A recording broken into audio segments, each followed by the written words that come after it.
For the Women in Technology workshops that we've been running alongside the Service Design and the Computing and Creative Media departments, we're really looking for insights into what are the barriers and main challenges for women getting into technology. There's a real gender imbalance at the moment, and we want to discover exactly why that is and what are the possibilities that we can help the computing department to overcome that. Well, I was a little sceptical to begin with, I'll be honest with you. Because we've done lots of things in the past that haven't really worked. They've been good, but they haven't really produced anything.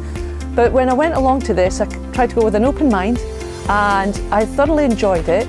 It was short, sharp, concise, well controlled, but not in a controlling way, delivered in a positive and an interesting way, and very focused. So at the end of a day, we actually had something out of it. I mean, I've been on things before where you work a whole day and sometimes you come away with nothing.